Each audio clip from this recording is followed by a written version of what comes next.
Aladdin Light Lifts are provided with a proprietary ceiling box.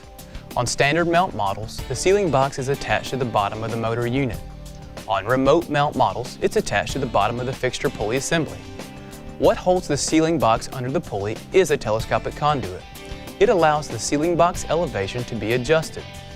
The ceiling box serves two purposes. One is to provide current to the light fixture. The ceiling box also houses the automatic shutoff system, dictating the shutoff point at the ceiling. This point is called the ceiling position. When the light lift is in the ceiling position, the bottom contact plate is perfectly seated with the top contact plate and the limit switch is engaged.